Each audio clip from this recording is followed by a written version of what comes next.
Welcome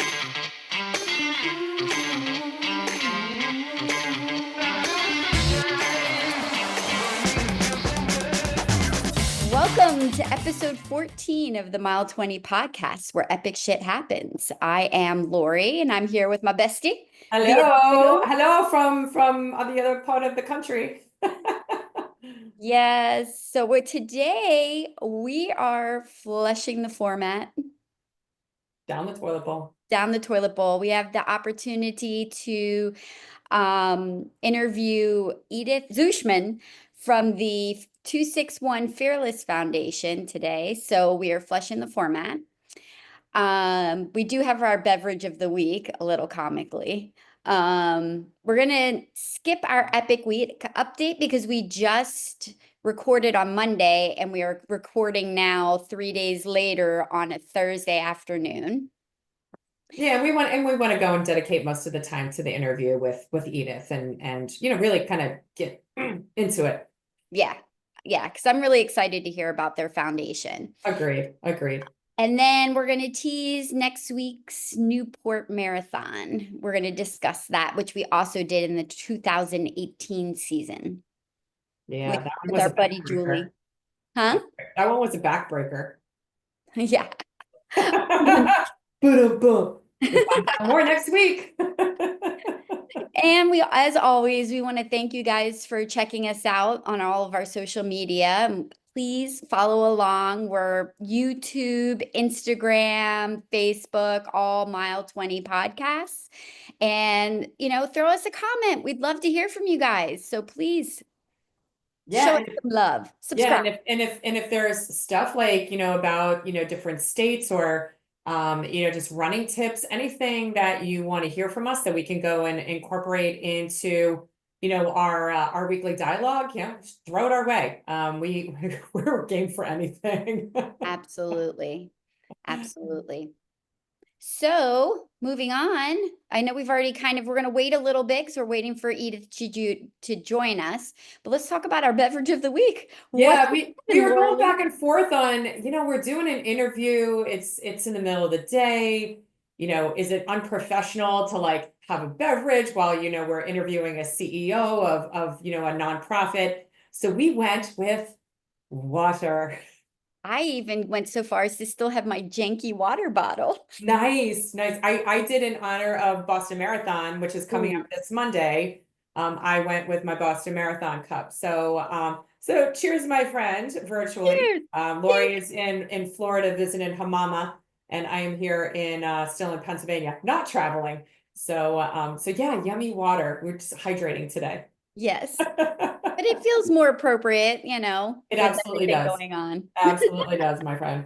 All right. Well, we will give it here in a second, and we will cut over to our interview with Edith. All right. Hey, folks, we are excited to welcome Edith Zuschmann to the Mile 20 podcast today. Edith is the co-founder and CEO of 261 Fearless Inc. And this is a global nonprofit that she launched in 2015 with running pioneer Kathrine Switzer. With programs in 13 countries and 5 continents, she's helped empower thousands of women through education and physical activity, which Lorri and I were all about. A former sports journalist, international project manager, and university lecturer, Edith is also a certified coach, competitive athlete, which Lorri and I are not, and mentor to young runners and swimmers. So welcome to Mile 20 podcast, Edith. We're so glad to have you. Hello. Wonderful having me. Thank you for the invitation. This is gonna be fun, time with you. We did a little bit of pre-conversation with Edith, and we're totally getting her vibe right now. Yes, absolutely. Welcome, Edith. We're so glad that you're with us, and we really appreciate your time with us. It means the world to us. So just before we even get into the 261 Fearless, tell us a little bit about yourself, your background, how you, just about you. Tell us what makes Edith Edith. What makes Edith Edith? So again, thank you for having me. Who I am. So I'm this crazy person who cannot sit still, and I just love to be active. And actually, this is part of me because when I was a child, I just wanted to do sports. But unfortunately, I come from a family where sports is not present. I mean, my parents, they were farmers and active all day, but sports, no. If you still had energy, you needed to do the work. So actually, I decided I want to live my dream. And luckily, I had a wonderful grandmother who supported me and helped me to become actually a swimmer. So swimming was my first kind of sports. And through swimming, I got into running. And so I've been active all my life. So this is part of me. And another thing that has to be shared with me about me is that I try to get as many people around me to go running, swimming, hiking, cycling, whatever, doing crazy things. At least it is a sports. And so that actually brought me into 261 because I had the idea because of so many setbacks, trying to get friends into running shoes. I need to find a way that it clicks, especially for women. Yeah. And so that's one part of my history. So as you say, I'm everything that is outside and has to do with sports, I'm all in. But I also like to eat good things, if you don't Yes. Oh, have we know about that. the Yeah. right food, you don't have the energy. I'm a chocolate addictive person. Oh, there you go, Lorri. There Yeah, you that's go. me. It is just a treat to enjoy a good piece of chocolate. And third, I love to connect with people, love to explore and travel. So, and I know how privileged and gifted I am that I'm able to combine all these three things in what I'm doing now as my profession. Oh, So That I is love that that's it. is me in a nutshell. I love it. that is You sound like you need to like live by us because like you're our jam. yes, 100%. Food, crazy, travel. Yes. Before we move on, I do want to circle back to one quick thing though. So you're a swimmer. What was your stroke and how long did you swim? So actually, this not really matches with my endurance sports today. So I did freestyle 50 and 100, Mm-hmm. so more on the sprinting end. And I also had my second style, which was breaststroke, because this was what nobody wanted to do for the relay. So it was on me. And luckily I did it. I loved this second style. So yeah, freestyle and breaststroke. Are you still swimming? Yes, I swim a lot. Wow. Actually, I'm not sure if you heard about this sport, swim run. Well, is that kind of like a biathlon or Yeah, so different? you run in your wetsuit and you swim with Oh, your running shoes. So okay. actually, I finally found the perfect sport for me because it combines my two passions. Oh Oh, my that's goodness. really neat. I was just curious because I have a child that was a competitive swimmer. He's about to graduate. He swam Division 1 in college. So I'm a swim mom at heart. Oh, wonderful. So, all these hours sitting at the pool cheering on. Yes. Yeah, Oh, a lot of hours for Lorri there. yeah, but All right, well, we talk a lot about in our podcast about having that mile 20 moment, right? So, mile 20 in a marathon, you choose to keep going on, right? If like things get tough, or you choose not to. Thank goodness Lorri and I have never had a DNF, which is do not finish for those of you listening who are not marathon runners. And do you have an example of either a mile 20 moment or something that you and Kathrine, because I've seen, some of your interviews where you call it that 261 fearless moment. Anything you want to share with us where you've had a moment in your life that, that's memorable? yeah, I mean, let's take 261. So, when we started off globally, you're a small organization, you think, oh my God, how this gonna work out? And actually, there was this one moment. So perhaps I go a little bit further back. So in 2012, I had the idea to create a women's only running group where it's not about going faster, further, longer, Yeah. just to come together this 1 hour, having fun and kind of losing the anxiety to show up and run, because this is still something that holds women back. And this was often the answer when I said, hey, let's meet for a run. And like, oh, I'm not good enough. I can't do this. I still need to train. You are too fast. Like all these sentences we have heard many, many times. So and at this time, I was already friend with Kathrine, and she had shared the 261 story, and also that more and more people came to her and said, oh, 261, this is so powerful. I ink it on my arm when I get to a point where it's going to get challenging and so on. And so in the conversations, I kind of said, it clicked. And I said, can I call this group a 261 group, a 261 club? And Kathrine said, yeah, do it. And it was a success. It worked. So women finally lost their fear. They started running, had a blast. And then more and more people came to Kathrine and said, we want to have a 261 club also in our country, in our community. And so we knew, okay, now it's getting really seriously. And we formed this global nonprofit. But we also knew we need an education program that 261 clubs are kind of the same everywhere. That is this special environment where you show up, you are not judged, you don't need to go into a competitive environment where nobody looks at you if you have old tights or simple t-shirts or whatever, what your body shape is, where you're coming from, how old are you, whatever. And so we created an education program for coaches, for women coaches, to bring our program into their communities. And so it worked well in Austria, but I took it then to another country, and it was like a disaster, because it was like, okay, can I get this across? And there was definitely also this language barrier and so on and so on.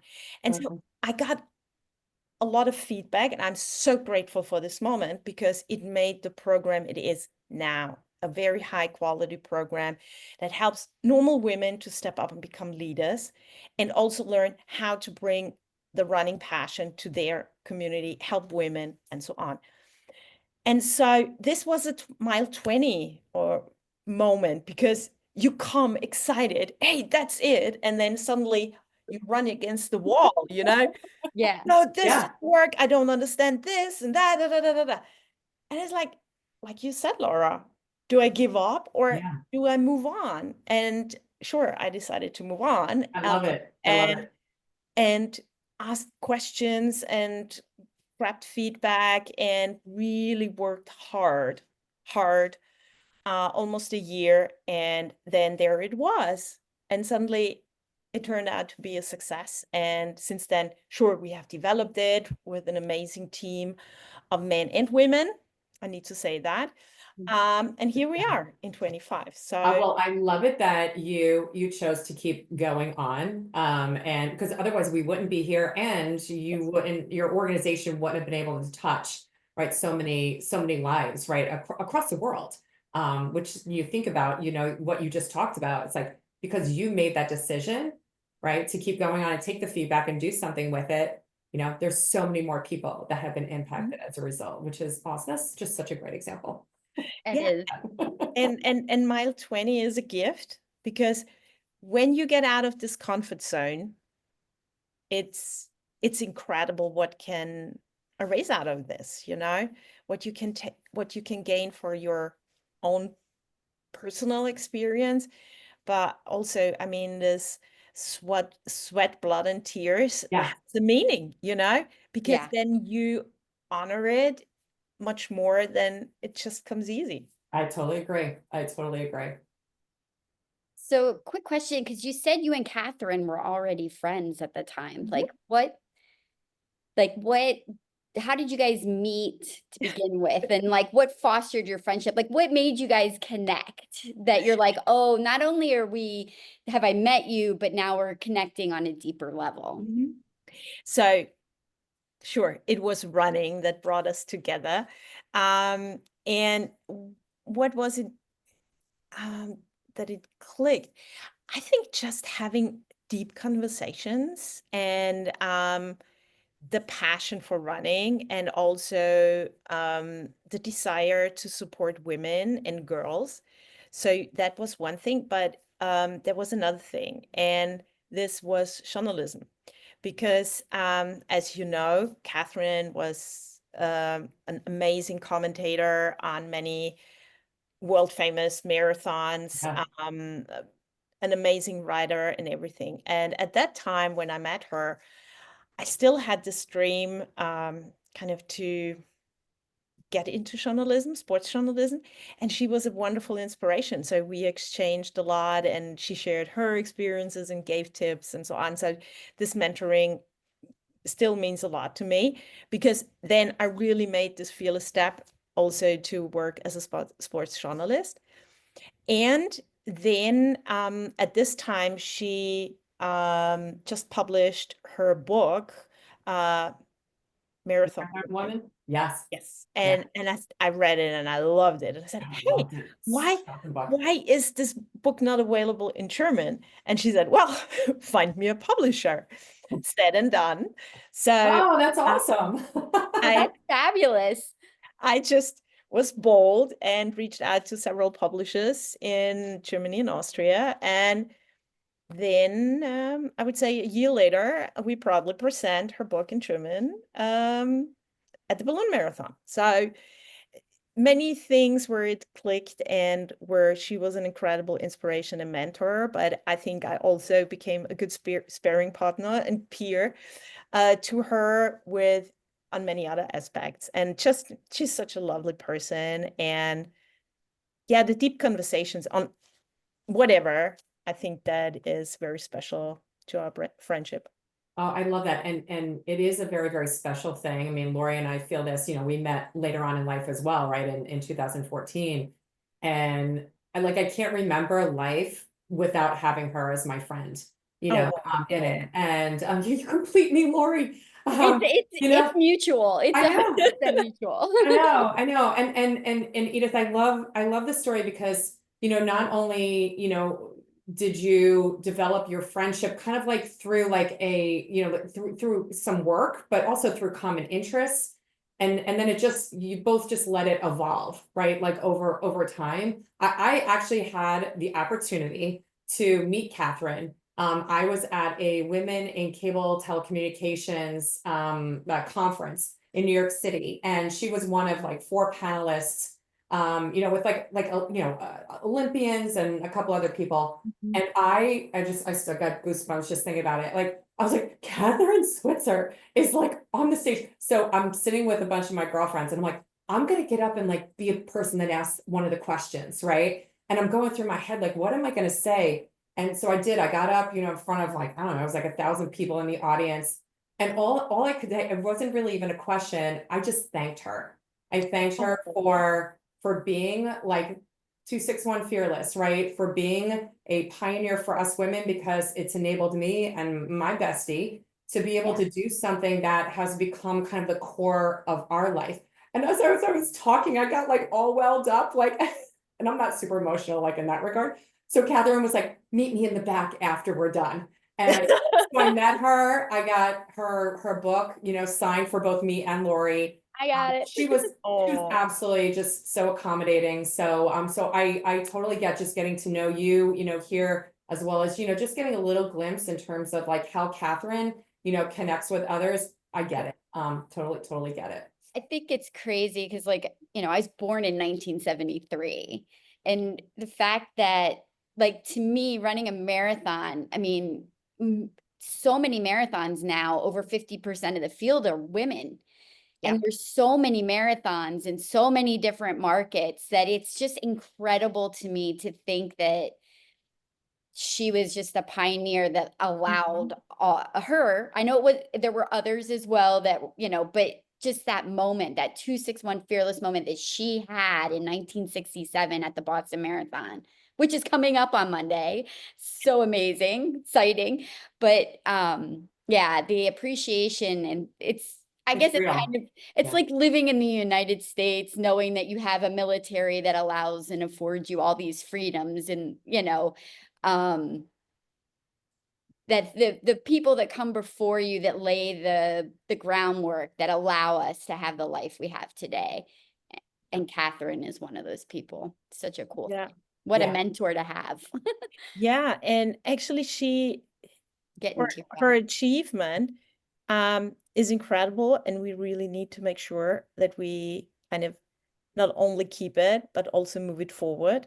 Yeah. So it's still not granted that women are allowed or able to run marathons or run it At all. at all. Yeah. So just keeping this in mind, and it's a very young thing.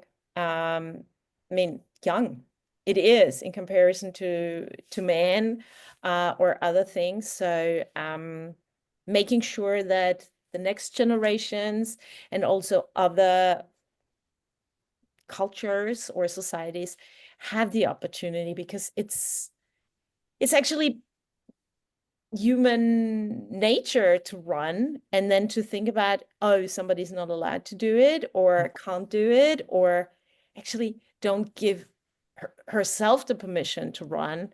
So I think that's always something we should keep in our back. No, absolutely, absolutely. I mean, and hence the reason why you're here today, right? Because, while Lorri and I have this platform, with Mile 20, we want to promote, other organizations that are promoting, generations like our age, in our 50s, or even younger generations, of future runners. I mean, with Lorri and I running, we've been able to have our daughters, they're marathon runners. And Wonderful. Lori's husband is too. So we've kind of like, we've kind of like talked people into, kind of like, your example of, hey, I'm trying to get more of my friends to run. We've sucked in our family. Yeah. Wonderful. Yeah, and Laura, this is such a good point, because we humans often think too complicated, because we should never underestimate what kind of role model function we have, because we always think, oh, I need to be famous or I need to have a certain amount of followers to be this role model. No, each single person is a role model. If you're a mom, you're a role model to your children. If you are I don't have children, but I have I actually have two nieces. It's incredible how powerful just being this crazy auntie, how that is. Or just even if you don't know your neighbor, but she sees you going out or stepping out of the door in your running gear, this does something with people. So never underestimate that. And each of us is an amazing role model. And even if we don't get the instant feedback, you probably get it ages later, that somebody comes to you and said, because of you, and you don't even know this person. And so really the role model function is so super important, and everybody can be a role model. No, I absolutely love that. So Edith, can you, because the 261 Fearless has been around, right, for almost 10 years, can you share a story where there's been like either a really profound or like an emotional moment that has come out and about because of the organization? Whether it's like something that like, somebody's life has been impacted as a result of it. Especially with what we were just talking about here, being role models. Oh my God, where to start? Actually, I mean, each woman, and especially you said women 50 plus. I mean, many women think, oh, now I go through menopause, my life is over. No, it just started. Sometimes it feels that way. It just has started. Kids are out of the house, and there is suddenly this freedom to do something new. And so I want just to share from my group in Austria. So there was this woman, she just retired, and she called me and said, well, I'm a little bit over 60. I see there are more younger women with you, but would you mind if I join? And I said, sure, come here and be part of it. And you know what? She has grown so much in all aspects. Even she just retired. I mean, she had an incredible career and whatever. And like life is, sometimes it happens that you, when you get older, something starts hurting, whatever. And her doctor said she needs to do a hip replacement. And she didn't want to do it. Even in terrible pain, she kind of was, no, I need to give up my running and da da da da, and especially the community. So especially for women, um, the social connection and the community is so important. Agreed. Yeah. But you know what? The community, our group really helped her to do the surgery. They were there for her, supported her, cheered her on. She went through rehab. Half a year later, she was back and started walking, and it was a transformation for her. First of all, knowing, okay, even if I have this struggle and challenge, I can do it and I will get well. Even if she was late 60s by then. I have a community and they have my back. Mhm. You know, there is somebody where I get the support, where there are people who believe in me. And a year later, she already ran a half marathon. Oh, that's fantastic. And now she That's is incredible. Yeah. 71. She is blossoming. I mean, if you would see her, you think, oh, she might be late 50s. Oh, I love it. She's healthy, mentally super fit. And yes, it's not the big moving story, but for her, it means the world. And Absolutely. also for her family and everything. So, um, ladies, if you turn 50, your life's just started. So get into your running shoes. It will make all the difference. And then I also have another story, also from Austria. So we have several groups within my home country, and one is in Vienna. And there we are focusing on women with immigration background because these women are often left out. They stay at home, take care of the kids. They have barely social connections to the local communities. So it's even harder for them to learn our local language. Yeah. And they barely move. So we Mhm. said, okay, we want to specifically target them because one woman, she actually got us to the idea. She said, I love to do it, but I don't know how. And there is nothing where I could connect. So we started in Vienna with my wonderful colleague, Christina. And one day, a woman from Afghanistan showed up. She was going, or at that time, she went through divorce from her Afghan husband, and she has 3 daughters. So running in the group really helped her to go through this really big life challenge. I mean, being in a foreign country, having 3 young or small children, Yeah. barely speaking the local language, not knowing how the future might look like. She was so brave. And this hour per week kind of was her energy charger.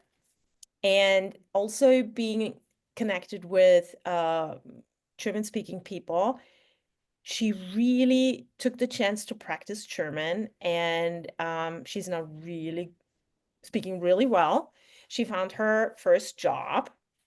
So, That's so now amazing. she is really able to earn money and live a safer life with the 3 girls, and also connecting within the community and beyond. And that was incredible. What just running,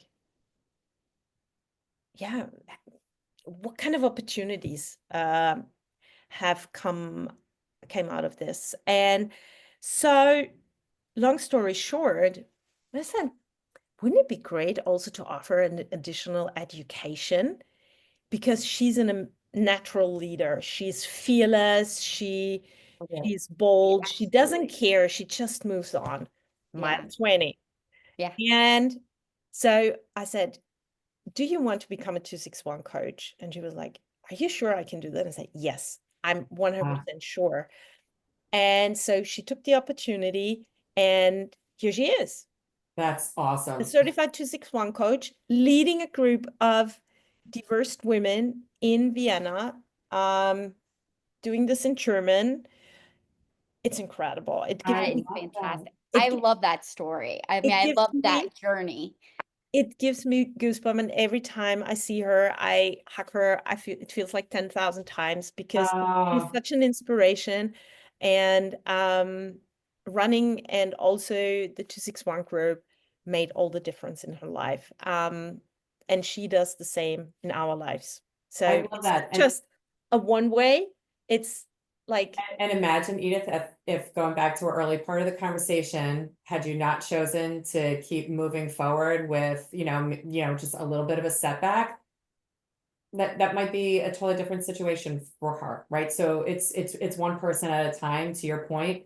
We don't have to be famous, talking about and connecting with each other. And I think, as we're all getting, like Lorri and I are getting older, I know we're very, very supportive of other women, as well. It's super important to lift each other up. And I love both of those stories, because while they've got different things out of the group, it's like they got the same things out of the group as well, right? Kind of coming in with different circumstances. So, But it's so true of like just what people who are outside of the running community don't understand what being in a running community is about. Because that close-knit community feel just happens almost in any running group, because you spend time together and you're running and you're suffering together, you're going through the elements together. Like what I wish that we could make people understand that when you run in a group, something magical happens. That you just come together and you're closer, and it doesn't matter your age, religion, your sex, nothing matters when you're out there running except the time on your feet and your time together. That's it. yep. It's that simple. 100% agree. And also, it's incredible. I mean, there's so much discussion about Gen Z, Gen X, and all these things. Honestly, our 71-year-old woman or runner, she's so excited to meet up with the young ones and soak it all in, what they share with her, how this whole social media stuff works, and on the other end, the younger generation is so grateful to get advice from us or hear our stories. So I think sports and running, where you can run next to each other and chat, oh my yes. God, this is a game changer in many aspects. Totally. I have to share a story. So Lorri and I were at a race. You know which story I'm going to tell. So we were on a train to, was it Oh, yeah. grandma's marathon in Duluth, Duluth. Minnesota. And so we're sitting on a train, and it's kind of like the thing, you had to go on this really old train up to the start. So Lorri and I sit down next to each other, and these two young girls sit across from us, and they're in like their early 20s. You could tell like they're friends just like us, they're on this like, whatever their marathon journey is. We got to talking with them and stuff. And at some point in time, one of the girls goes and says, "It's so great that you guys are still getting out here and doing this." And then Lorri and I got off the train, and we're like, when the hell did we get old? I don't know when that When happened did that between happen, right? 2013 and 2023. Something happened in those 10 years. And it's Oh, like, oh it's my so gosh. And then we funny. started looking around at the start, and Lorri, we're like some of the older ladies on the, I was like, okay, like we're badasses, like, we own it, so, but that was kind of a funny moment to realize that, like, hey, even though it's different generations, to your point, Edith, Yeah. we all can learn from each other in different things, right? Along the way. And I think that's why Lorri and I appreciate running with our daughters who, are in their 20s or late teens. And, just, kind of keeping the connection going, but through running, right? As a conduit. Absolutely. Wonderful. I love this story. Yeah. So question. So I say I am a woman and I live in we're from Philadelphia, so inner city Philly, okay? And I'm really interested in the 261 Fearless. What would you tell somebody in those shoes? Like what would you tell them to how would you get started in that? Like what's your first steps in getting involved in the 261 Fearless Foundation? So the two of you, I would say, you're amazing role models. You should become a 261 coach. So you are the ones who can carry the 261 spirit into your community. And as I shared already, so we have this education program. This is first an initial education to provide the skills and tools to bring the program into your community. And this is a 2-day in-person training where we have theoretical parts and practical, mainly focusing on women and health, which is super important and essential for running. Yeah. Leadership. So how do you get the program across?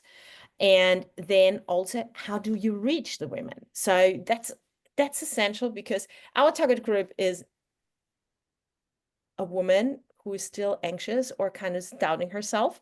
So it needs much more than just say, hey, let's go out for a run.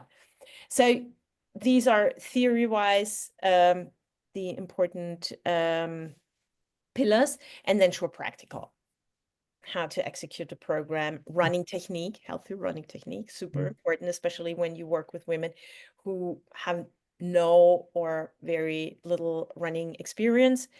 And then there are still a virtual session, and then we ask the women to practice. So doing 3 sessions to practice and feel more confident with everything, and then a short certification. Very basic, more for us to understand, did we get everything well across? Right. And then you start off, you reach out to the women in your community and make them excited to join you. And then you run your 261 Club group. In Philadelphia, interestingly, right now, we are able to start right off. If you're, for example, in Colorado or Texas, where we do not have 261 clubs, I would say it needs 3 women who are really passionate to bring the idea also from the administrative end to her state and start a nonprofit. And here again, we have a program, a business training program in place to help to set this up, to understand the business aspect of that. Also leadership is key, so mentoring also on that end to find the right people and get the whole thing running, also financially. So how to do fundraising.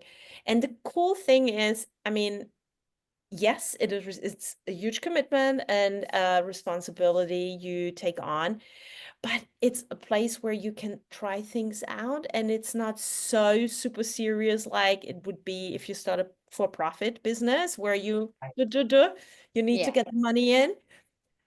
So that's also something we hear from our women. It's a great experience they can take and also use it then in their professional life.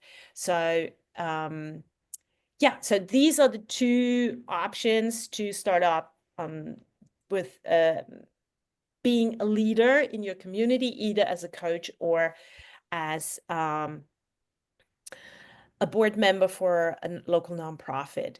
And if you are completely new to running, so look out for a 261 club and join a group where you just show up and yeah, be fearless and sock it all in, enjoy the experience with the 261 coaches.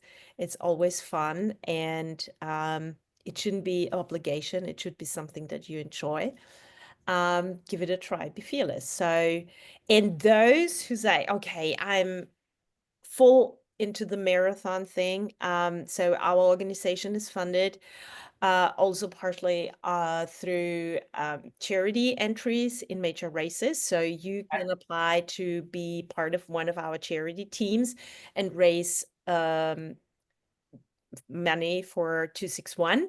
So for example, here in Boston, I'm so grateful for being a charity partner. So 261 is a charity partner here in the Boston Marathon. Very appropriate. Yes, very And appropriate. we have 26 fearless runners at the starting line on Monday. That Love is it. fantastic. And they have raised really hard, and this money goes straight into our program. So building this circle, so those who are passionate about running can really make a difference to help others to get the opportunity and do it all of their lives. I love that, Edith. And I actually, when I was going on, a multitude of different websites, so I was on the 261 Fearless website. It's very easy to go out there and see where there are locations, already established.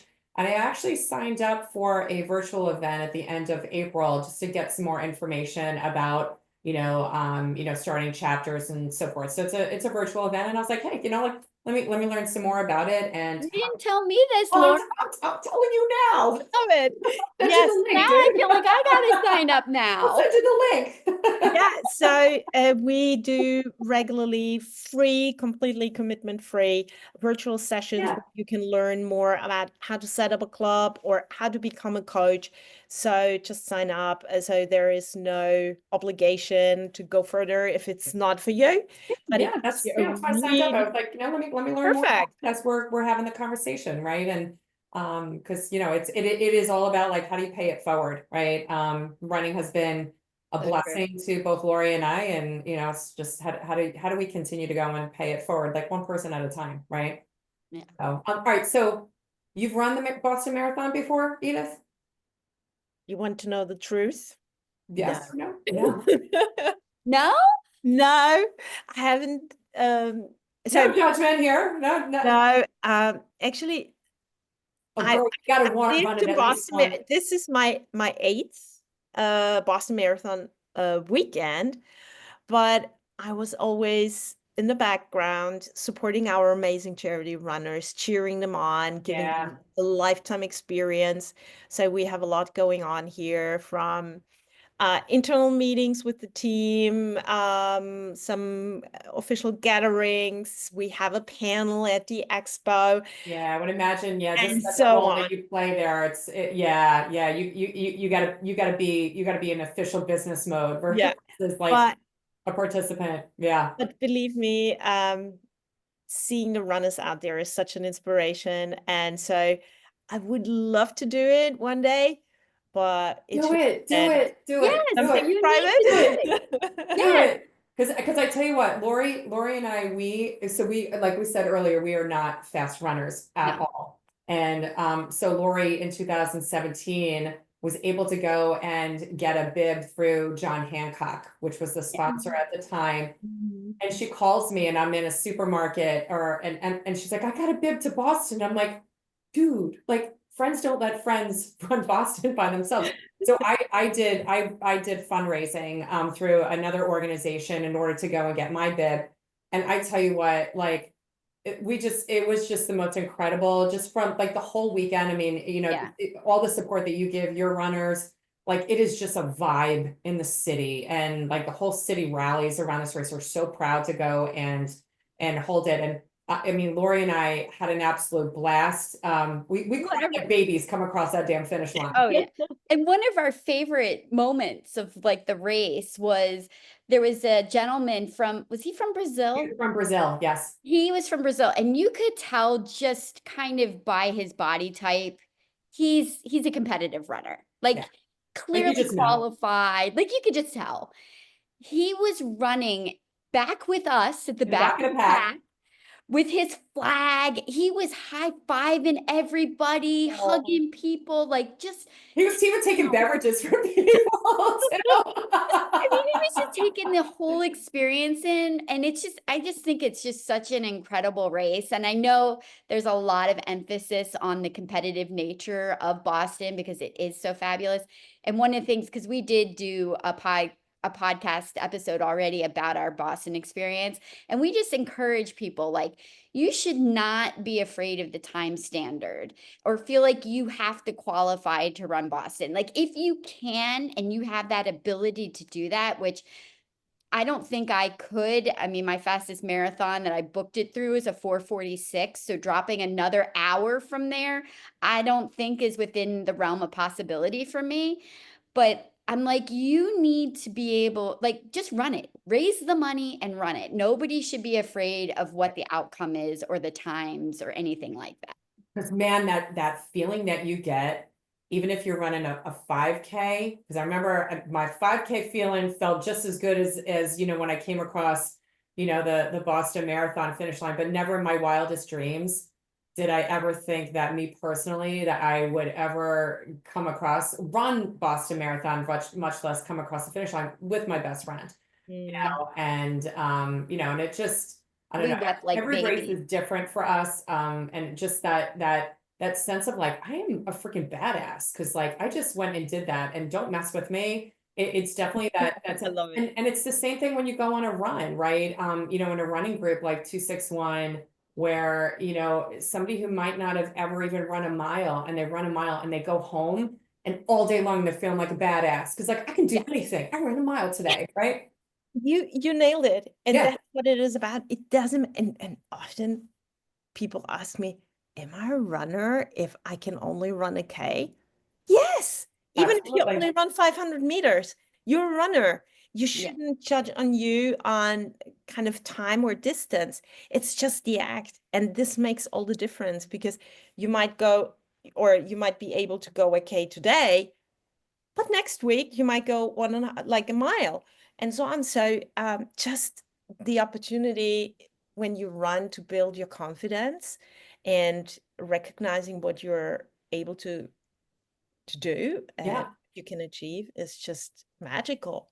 I love it. It's I so absolutely easy. It's I so love it. easy. You just need to overcome the fear, kind of, Take can I one do step, it? right? One step at a Just do time. it one step at a time. Yeah. One step at a time. And Absolutely. I want to say, yes, Boston, many people think, oh, this is so super competitive, especially for women now. There is a great race I can highly recommend. It's the Every Woman's Marathon. The inaugural one was last year, and this year in November. Wait, is that the one in Savannah? That was in Savannah next year, or this year in November. It's in Scottsdale in Arizona. Okay. And We were just talking about that marathon, you should, like it's Wait. last episode. It's incredible. And about 10,000 women running together. You know how powerful this is. And it doesn't matter. You don't need to stress about when is the finish Yeah. closing. You just have a fun and a blast out there. And so if you need before you do the Boston thing, something that it clicks, I can highly recommend this race. So Lauren, is that affiliated with 261 Fearless? We are a charity partner, so okay. we are not kind of involved in that, but we are lucky to be supported by this race as well. That's awesome. But it's just a big party. I love it. Oh, Lori. You said party. That was the magical word. I'm gonna start typing on my computer and looking into it. Yeah, Edith, if you listen extensively to our podcast, Yeah, I will. you're crazy. Like, yeah, we kind of bring it to like the next level. I Like, love it. when it comes to like, what we do, what our antics during races, because life is a journey, and doing these marathons, it's not a sprint, right? We always say like we need to enjoy it, because if we're not enjoying it and we're traveling with each other so much that it just what's the point? In fact, we got into the Marathon du Médoc in September. And yes. How cool is that? We're By the so way, excited in September. yeah. Oh my goodness. This is the marathon. Yeah. Good food. Yes, and we're doing it with Party. our daughters. So our daughters are coming with us as well, and they are running. So, or at least one of Lori's daughters. So yeah, we're excited to because we've been talking about this one since like 2016. and getting into it. So we finally pulled the yep, let's push the button this year, and yeah, and we 4 of us got into it. So Now, Edith, you have run a marathon. Yes. Yes. Have you just not, have you run one not stateside yet? Or have you run one here? Yeah. I did. Actually, Chicago was my very first one, cool. Good which one. I had an amazing time. And New York. So New York, I did great race too. Those are not too shabby races. Those are outstanding races. Yeah. Yep, they were the big races, also in terms of participants. And actually, my favorite one was Venice. Ooh, okay. You answered my next question because I'm like, our eyes are starting to look to Europe a little bit for Yeah. some races since we've done the 50 states. So I did want to ask you about what your favorite European race was. We have to look up Venice because we did Rome a couple of years ago when Lori's daughter was studying abroad, and I think we went in and signed up for that like just with a couple weeks before Yeah. the race, so it was very, very last minute, very impulsive. Best trip ever. Best. Yeah. So So what, yeah, good. what did you love about the Venice Marathon? What stood out to you there? Mm, it was just, I mean, one thing I need to be clear on is the Venice Marathon is not all in Venice. So Right. Yeah. Yeah, that would be think, oh, hard. you're running on this island and Well, the steps would stones be and everything. brutal with So all the you bridges. Back and forth in the No, no, no. little You start out far inland, close to Padua, and then you run through wonderful landscapes and cities, and in each village there is big party and music, and then you have those quiet, yeah, cays. Love the quiet moments too. Yeah, and then what still gives me goosebumps, and then you get on this bridge and you see the city in front of you. And it was a gorgeous day, perfect running weather, so it's always in fall. And I don't know, I just had wonderful moments there, and the history, and I love Italy, so I'm gifted. It's just 40 minutes away by car Very, where very lucky. I live. Very lucky. And so knowing when and then at the Marcus Square, just, oh, it was incredible. The crowd, the people, and very international as well because of all the tourists. And they built up actually a special bridge just for the marathon runners on Marathon Day, nice. where you actually get directly to Marcus Square and you see the city completely differently. Wow. That's So no, interesting. it was just the perfect day, and I enjoyed it. And races in Italy are really well organized as well. And then you have good food again. Oh, And absolutely, so, absolutely. Yeah. Everything about like an Italian race. And it was interesting. We had an interesting experience with the packet pickup where we realized like people get all dressed up like in Rome in like their track suits and stuff. And we were like, God, we're not matching. Like, we usually match in races, but we're like, we didn't know this was a thing. So now we're like, I wonder if this is a thing in France. So like, we're already planning our outfits. We were also a little thrown off culturally though, too, because in the States, you packet pick up and like everything man, woman, everything's commingled. And like we walked up to packet pickup and we're standing in line with everybody and they're like, oh, you're running? Oh, that's the women's line over there. So like the packet pickups were separate. I think we were probably at mile 22 when we realized that we think that there were separate porta-johns for men and women too. But like we were just using what was available. The damage had been done.